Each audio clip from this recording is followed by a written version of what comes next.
Thank you. Fantastic. Really interesting to hear the experiments that you're doing, or the qualitative research you were doing. I wonder if you have any plans to replicate that kind of qualitative analysis, looking at robots in different sectors, like the healthcare sectors. So robots for lifting, for bathing, for feeding. Will we have this same image of, elite care is done by humans, and the other care is done by robots for the people who can't afford it, right? So I think it would be interesting to explore a different sector.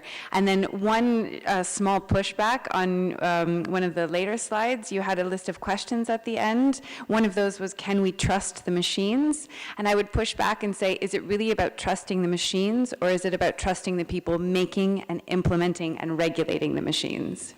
Thanks for the comment. And I guess, yeah, definitely the healthcare and also the elderly care is one big research field that we are actually right now looking into it. And so we made some kind of field study to the nursing home that actually kind of doing introducing the testing, all the caring the elderly, or like taking the bathing and all those stuff.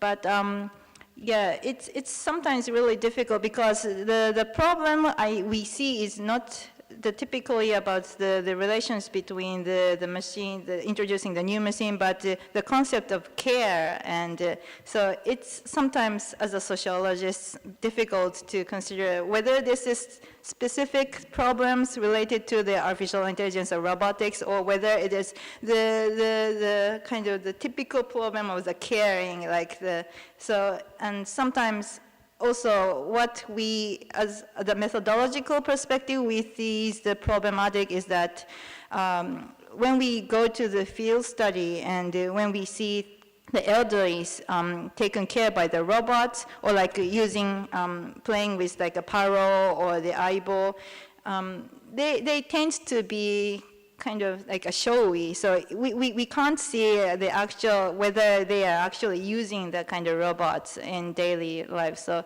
it's sometimes really difficult to have this kind of field study. But I think the elderly care is one, definitely, because we are facing the decreasing population and the aging society. So one interesting case study. And to your next comment about the trust, I definitely agree. So it's sometimes we tend to say that whether we trust the machines, but actually we have to consider about whether we could trust the system that kind of behind, or whether we could trust the people, the creating, or like whether they had the insurance, or the other things, or the factors are really related. So we have to unpack all those factors. Thank you.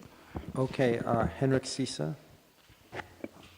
Thank you so much for the presentation. I just have a very brief comment, which actually connects well with what you just said and what you asked, which also relates to the agricultural papers. Thank you so much for them. And that's the immense importance of political governance underlying all of this, because all the technology we are talking about has some amazing surveillance opportunities. I just read the other day about an article about a man who had gone into his Alexa and checked what had been recorded in his house that was actually available and potentially available to whoever runs Alexa, Amazon. Or Google, yeah. And that was, those were several conversations in his kitchen with when it had been turned on. So if you take this and you have actually someone recording what happens in the hotel room, seemingly just cleaning the corridor, or actually keeping close tabs on, are you following up on what you should be doing as a farmer, not just the crops, but who you're talking to and who you're inviting. We are, after all, faced with a huge challenge, which places enormous stress on political governance and on the defense of liberty. Yeah. Thank you once again for your great paper. I know, thanks for the comment. And actually, we also had the same concern about the privacy, like in the hotel. They had a concierge robot in each room. So you could, just ask, well, what is the weather, or like where to sightsee. And when we asked the question to the manager, they said that they are not collecting data. So they're just a toy. However, if they wanted to offer more hospitality, like if you're a repeater, and you wanted to make more beneficial for the, the beneficial for the guests, they have to kind of introduce that kind of, privacy invasive technology. So they have a kind of like a balance between, or like they have to choose what kind of hospitality they want to. So it depends on the hotel industry or the manager's decisions. But I think that's the really important and very dilemma issues that every service companies are facing right now. Okay, Nobu Akiyama. Yeah. Thank you. It was very interesting presentation, and particularly the Henda Hotel, which was kind of something I really want to stay, and so it's a good kind of a preview for me. So then also, this is my kind of comment that if robot received all kind of gratitude by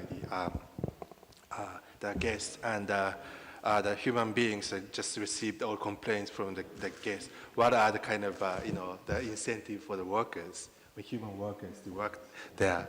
And my real comment is about the choice of the caretakers. The last year, I attended a conference. It's a bilateral German and Japanese conference. And then, so the attendees are the business people, and academicians and a lot of the people. And then the chair asked whether you would be taken care of either by robots or the foreign caretakers. Particularly that's relevant in Japan, because now in Japan we are trying to open our labor market. And then I think the majority of the Japanese really support the foreign caretakers rather than robots. Although a German majority of German participants said it's okay with the robot. So I'm curious to what extent there's kind of cultural specific kind of preferences on the receptivity of robotics in the society or daily life. Yeah. So just for the clarity, the Japanese people prefer the robots than the foreign workers. No, the other side. Around, yeah. Oh, I see. Interesting. I thought the other side might be because I'm discussing with the engineers in Japanese, but well, so the German people said that they prefer the robot to take care of them.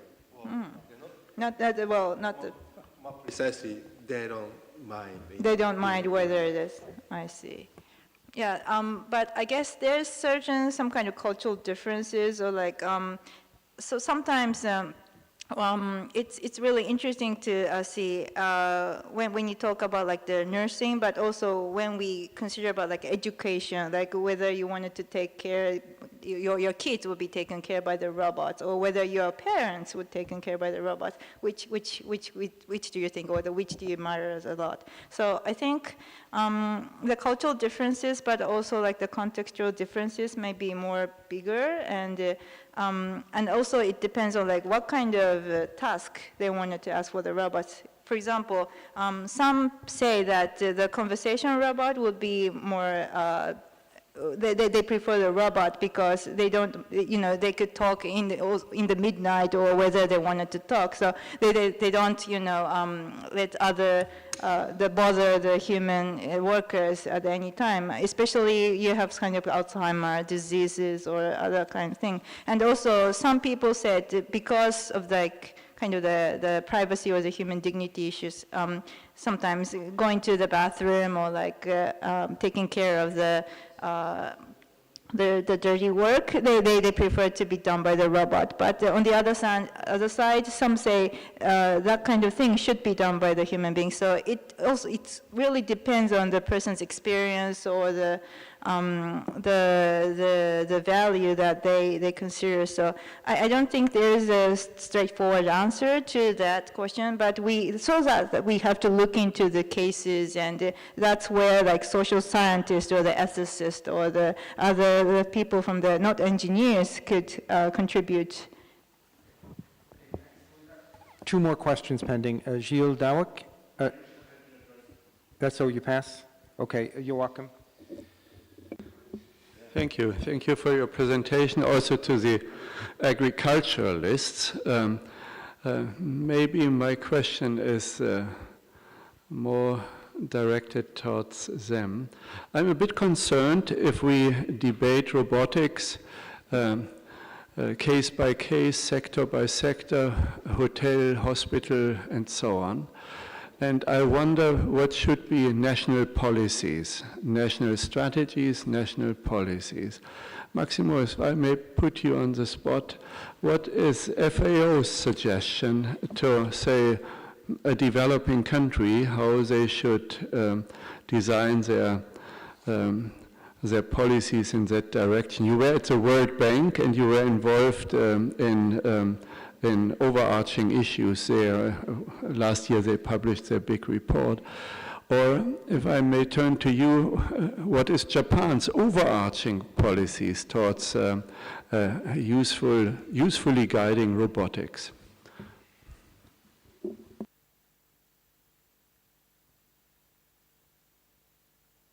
Maximo, if you can answer first, thanks. Okay. So I don't think FAO has a policy right now, but we are starting to work seriously on the topic. There is a whole program now on innovation and digitalization and robotics. So my view within that context will be to set up systems in place of regulatory mechanisms, especially for the entry of these technologies on one side. And on the second one will be to try to influence as much as possible governments to start building the human capital needed for the complementary technologies for the value chain. So that if we are going to face situations in which there will be employment substitution, that they start from now to train people to be able to do the service provision to that value chain of the new technologies coming in. So my concern is that technologies will move very fast, and they're already moving, and countries are not thinking on preparing themselves to be ready for that. So I think my job will be to try to influence as much as possible on those technologies, and we are trying to come up with the next SOFA report on this topic so that we can help on preparing for that. Arisa, quick reply, Okay. and then we'll take Bruce Sweat's. The question is like what the governmental policy considering about the kind of AI or the robotic works, and I think the government's role is to make some kind of general principles or the guidelines, not sector by sector, but more broader way. And they actually, we have the national policy about the AI development, R&D development, and also how to educate or how to develop the human resources and all the stuff. And other than the rest of like the sector by sector principle or the privacy, security, or the trustworthy AI, has been discussed according to each sector or the industry. They're expected in that way, if that is. Bruce? Okay, a quick question. The auto industry has been accused, I think rightly so, of practicing creeping or, ongoing AI. So we didn't start with Tesla and a self-driving car. It started with, lane change protection and radar, cruise control even before that, and then, blind spot protection, and then self-parking. So it kind of incrementally increased over time. Do you see that kind of adoption occurring in your research to where at first they say, oh, I just want to talk to it, and then I want to do a little more? Do you see that kind of trajectory? The adoption of robots and their roles. Yeah, adoption of robots. So I think it's, It depends on like the sector. So it's really different, like a service robot, and the medical robot and the automobile robot. It's really totally different structure. Mm-hmm. And however, I guess what's going on in Japan is that we have been discussion with really the fragmented way, and there's no common, that's why we wanted to make the common ground of like talking about the level of the types, mm-hmm. so that we could integrate all the fragmented discussion into one place, so that the policymakers, the engineers, and the social scientists, or the ethicists could discuss and come to one discussion. But I think that's the current situation, and we're still struggling to consider what should be discussed. It'll be an interesting study longitudinally. Yeah. Thank you. I think we're going to conclude this evening's session. We have abundantly earned dinner. So thank you all very much.